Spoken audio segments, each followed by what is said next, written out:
Hey guys, Board now back with you, and on this video I will be talking about the new HBO show Lovecraft Country. This is going to be the first episode of the first season and it is called Sundown. So I'm going to go into full spoilers pretty much from the start, so just a warning in case you haven't seen this. And it's one of the big new shows of the summer, or at least probably of the year in general. It's certainly a show which has been getting quite a lot of buzz, and you have two big names involved just producing. You have Jordan Peele and you have JJ Ambrose involved as producers, so that gives it a pretty big cred as well. It's based on a novel which came out a few years ago, I think 2016 or something. And the title itself is of course referencing the famous horror author H.P. Lovecraft, who did Reanimator amongst other things. And it's a significant reference because he not only was famous for like pulpy type of horror novels, which this sort of owes some nods to, but because this is also dealing in like racial America and segregation and stuff, that's definitely a deliberate kind of like irony in the title, because Lovecraft, although he may have been a talented author, he was apparently not the nicest guy. Apparently some of his books at least were kind of riddled with like racist depictions and what have you. So they've definitely sort of picked up on that in this series. So the basic plot is that you have this character of Atticus who has lost contact with his father. His father's gone missing. So Atticus travels across the country, and this is like 50s America, so segregation, racial segregation is a big thing. But he travels to his hometown of Chicago, and there he asks his uncle George for help, and George agrees, and they go on this big trip to look for his father, who, as I said, has gone missing. And they start piecing together these clues. And also the character of Letitia, or Layla, goes for the trip as well, because she knew Atticus when they were like teens or when they were growing up, and she's kind of in town and doesn't have a job. She's staying with her sister for a couple of nights, but her sister has said that that's all you can stay. So really, Letitia is one of those kind of outsider characters as well, where she has little place to stay or doesn't have a job. So I think she relishes like the challenge of helping them out and finding the father. But that's the whole setup. Then they travel across America to this particular like setting, this state which apparently has history with like witch hunters, witch trials, where they don't like outsiders, and they come across all sorts of like racism on the way. Various people, like at a gas station, they're mocked at one point, and at the same time, of course, you get a supernatural type plot with all sorts of horror elements kind of popping up, or gonna pop up. Obviously, the big horror moments are at the end of this episode. But also, it's quite a nice metaphor, the fact that it deals in obviously awful like racism, and you have these characters who are on the journey trying to find Atticus' like dad. But so then it's kind of playing on how literally the horror of racism sort of thing, and what they're sort of confronted with is almost like a literal horror. So that's quite nice as well. It has quite a nice little structure to it. And I really liked this first episode. I thought it was very, very good. I would even go as far as to say it's the best pilot I've seen in a very long time. I thought it was great. Obviously, one thing you expect from HBO is some quality production. It's obviously a period piece, and they capture the period very well.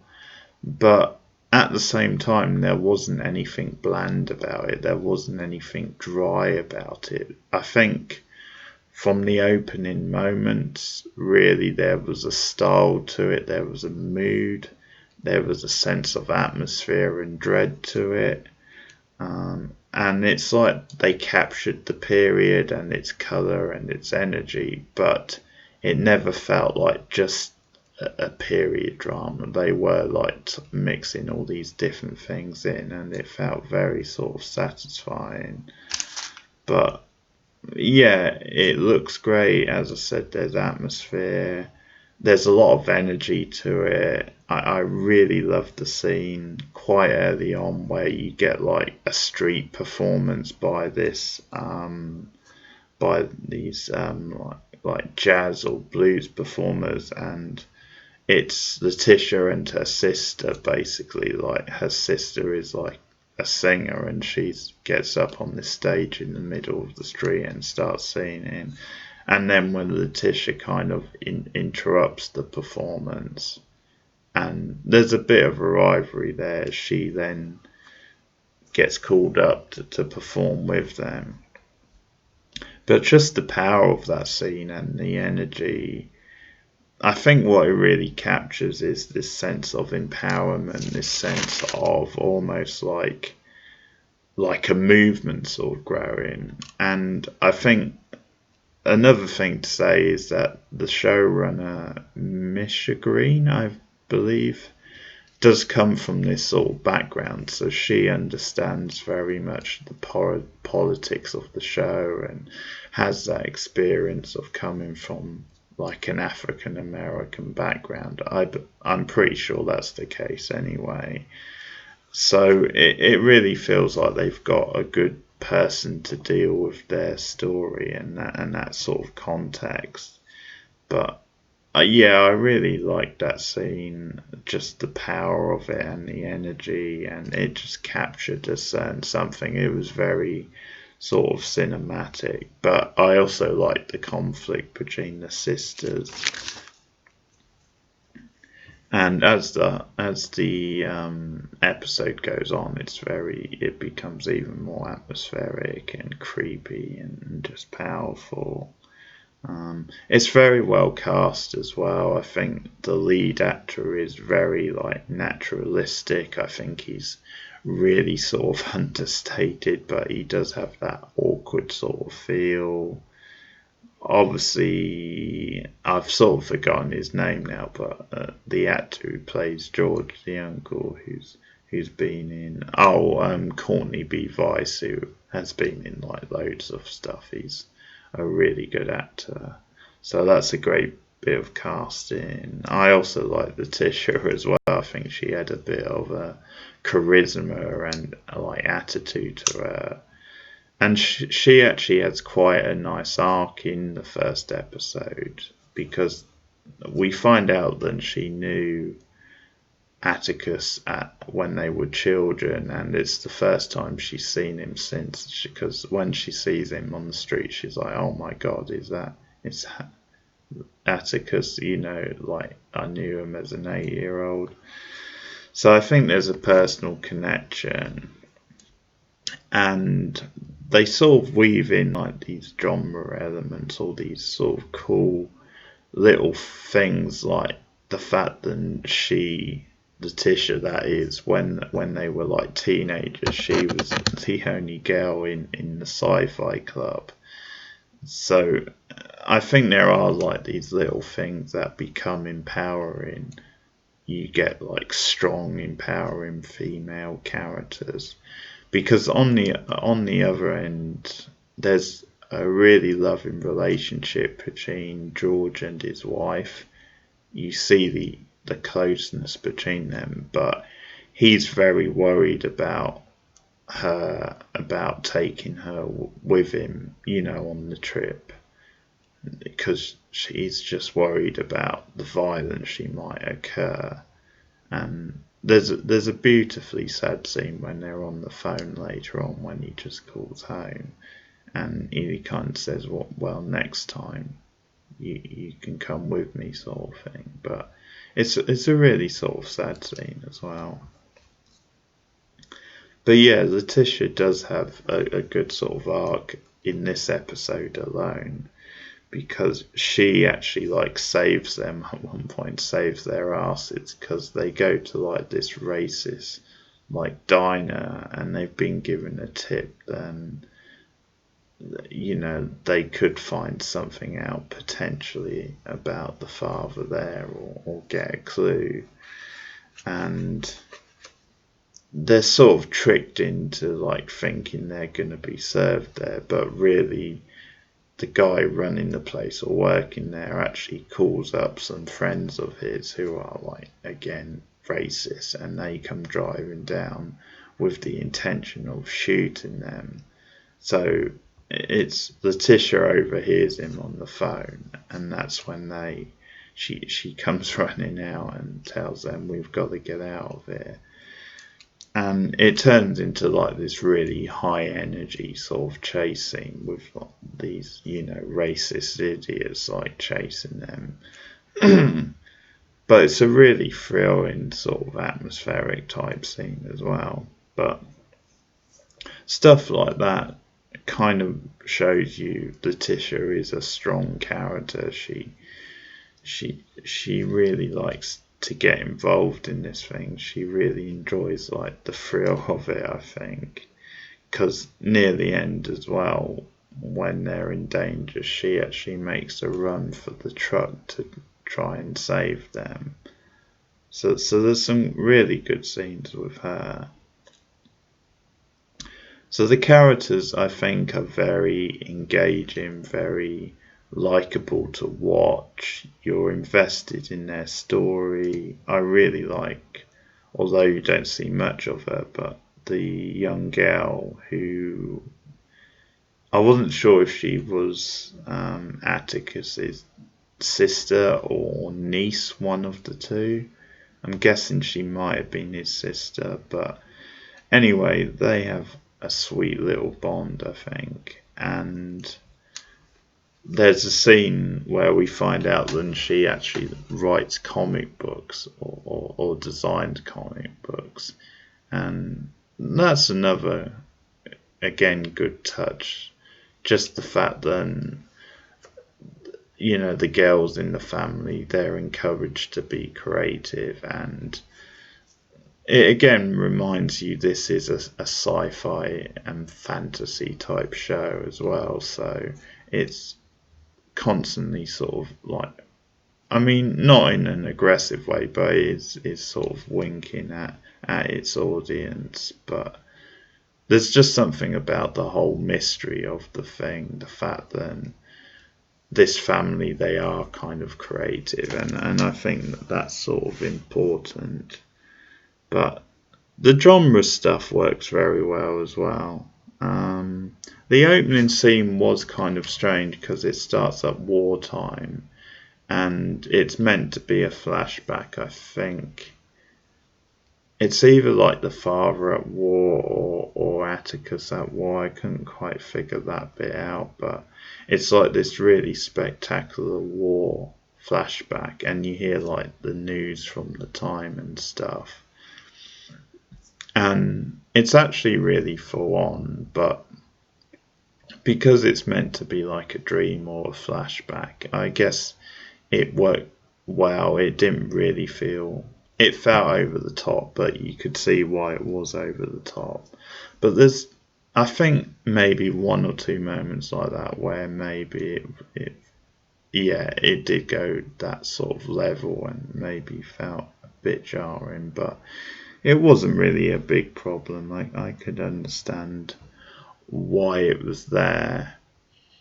And another thing I liked about this episode was how subtly they worked in the racial politics, the segregation and stuff. They didn't hit you over the head with it, which I think a lot of dramas would. So, for example, we see just the segregation on the bus with Atticus. He has to get this bus, obviously, back home to Chicago. Then when he's in Chicago, we see like these like segregated, like I think like laundry mats or something, where there's actually a special laundry mat for black people. So we just see little hints like that. And one of like the really clever LoveCraft type references, which just I think sums up what the show is about at its core, is when Atticus is talking to this woman who they've been on the bus together, and she's obviously another African American, and they're just walking into the town, and he's telling her about the book he's been reading, which is like I think meant to be a LoveCraft type story, and it's about a Confederate general who's like a hero, or at least he points out to her, well, it's an ex-Confederate general. Like that really makes it better, but that's getting into the whole LoveCraft and his murky history, the fact that a Confederate general would be a hero in one of his stories. But I sort of like how balanced that scene is, the fact that Atticus isn't that judgmental. He does still engage with his stories, even though, yeah, it is pretty dodgy making a Confederate general the hero.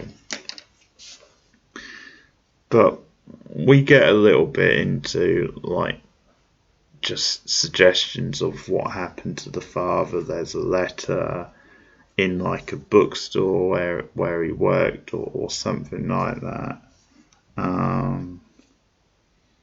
And that's when they first see this description, which suggests he's maybe, because he was apparently into his fiction, but it suggested that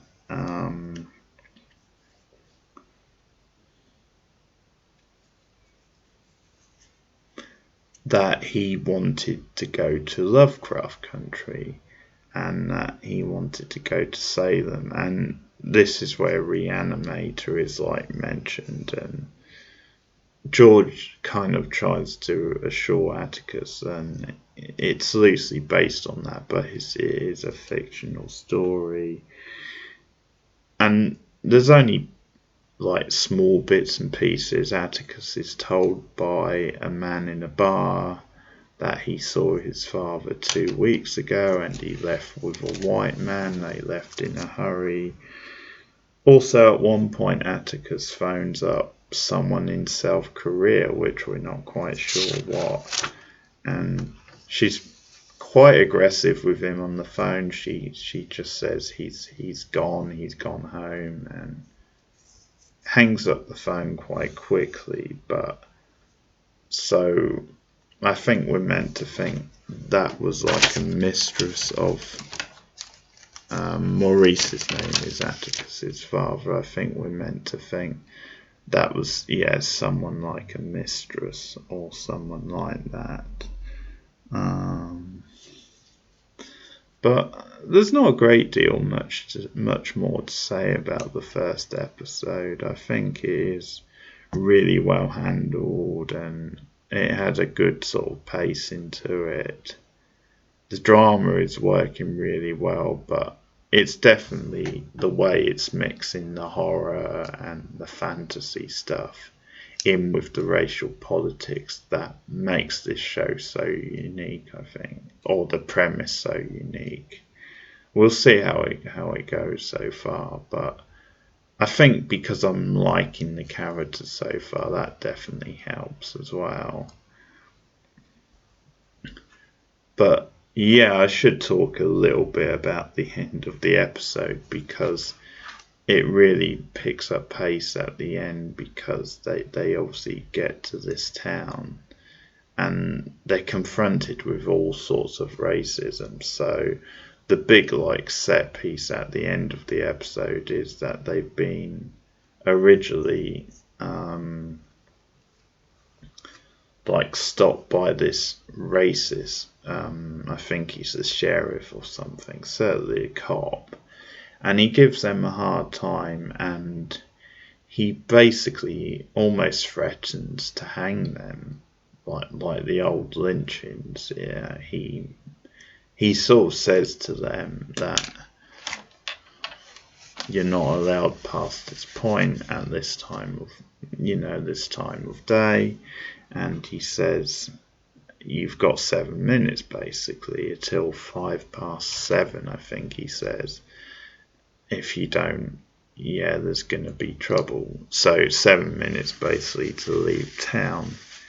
And basically he's just being a real dick and changing the rules on them, or making it as hard as possible, because he says you can't go this certain route, you have to go the northern route. But it's like a timer is on them, because he's told them they have to do it by this certain time. So then he starts following them in his car, and again, it's a really exciting scene because there's tension to it, and you have this sense of they've got something bad could happen to them if they don't make it out of town. So you have quite a simple but tense sort of structure to the scene.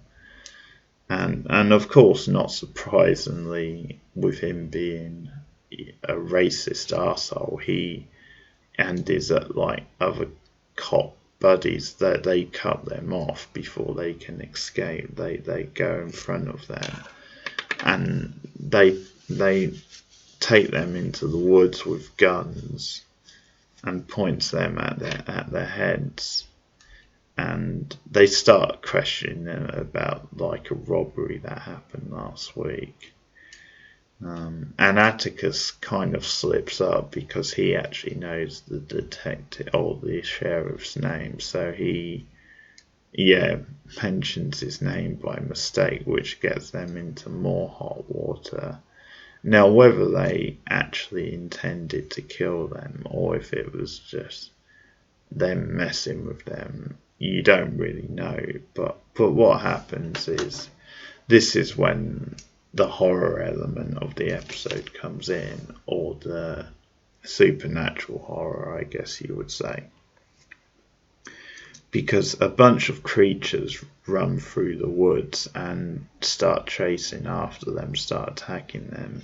At first it sounds like wolves, but it ends up being these big, just big ugly type almost like demon or alien type creatures, and they've got lots of different eyes, and it's something that's been described in the LoveCraft type fiction. So obviously we're in this sort of world where this stuff is real, and they go after one of the cops, bites into him, and there's a really graphic scene later when they've escaped into this barn and they're sort of hiding out, and the cop, they find out, is infected, and the other cop, who's also been bit, I think, bites into them, and it's a whole thing. It's one of those things again that you maybe could pick fault in, just because it feels a bit like HBO being HBO, just that sort of sense that because they can get away with being so graphic, then they do it, whether the scene justifies it or not. Now, I don't really mind it because I can enjoy that sort of quite pulpy, gory sort of horror, and as long as you don't overdo it, it's not really a problem. But yeah, I think it's probably one of those examples of we're on HBO, so let's kind of show that off maybe. But yeah, they did look, again, the look of the creatures were pretty impressive, and this is a really intense scene. Now, what I sort of like about it, them being holed up in this barn together, it's the fact that at one point the cops are pointing guns at them and threatening them and saying, hey, we're in control here, we're in charge. But at the same time, they have to work together. They are, to a certain extent, at the mercy of Atticus and the others, because really they have to work together to overcome the, well, whatever you want to call them, the things.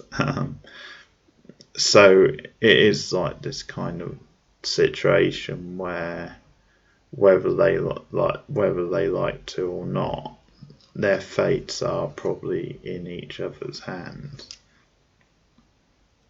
As I said, it comes to a head and the cops are like infected. They come to this conclusion based again on the fiction and the thing was like partly a vampire.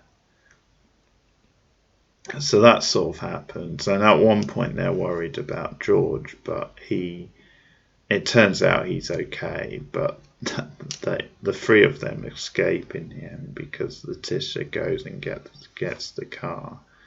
And it's arguably, I mean, you might say it's a funny scene because it feels so random against what had happened so far. But it is like the end of the episode, so I don't really have a problem with it. And it was scary, there was no doubt about it. I think on a horror level, a basic horror level, it worked really well. It's just that for some it might feel a bit out of step. It might have come out of left field a bit much, but I forgive it. I thought it worked really well. It was really tense and stylish. So the end of the episode, the sort of cliffhanger for next week, is that they end up at Atticus's like home finally, where his father is meant to be, and it's sort of this funny, ironic sort of visual because they show up at the door and you've got like this butler who greets them and says, hey, you know, whatever, we've been expecting you. And they show up at the front door with like blood on them, all over them in fact. So it's just this funny, ironic type visual. But that's the end of the episode. That's the cliffhanger for next week. And that's the first episode of LoveCraft Country, the new HBO series. I have high hopes for this, and so far it's delivered pretty much what I was hoping for. I thought it was a really strong pilot, and I can't wait to see more. I'm sort of intrigued now maybe to read the book as well. It does sound like it could be a fascinating read, but really good start I thought for LoveCraft Country, and there's 9 more to go, so looking forward to getting my teeth sunk in, and I will be reviewing it every week now, so you can expect a review of episode 2 about same time next week. But I will say, if this can like keep this up, and if it can live up to the promise, this is going to be one of the best things on TV this year without a doubt. I think it promises to be one of the events of the year on TV. So I'm really looking forward to more LoveCraft Country. But let me know what you thought in the comments below. Like and subscribe, and keep watching new TV. I'll see you guys soon. Goodbye.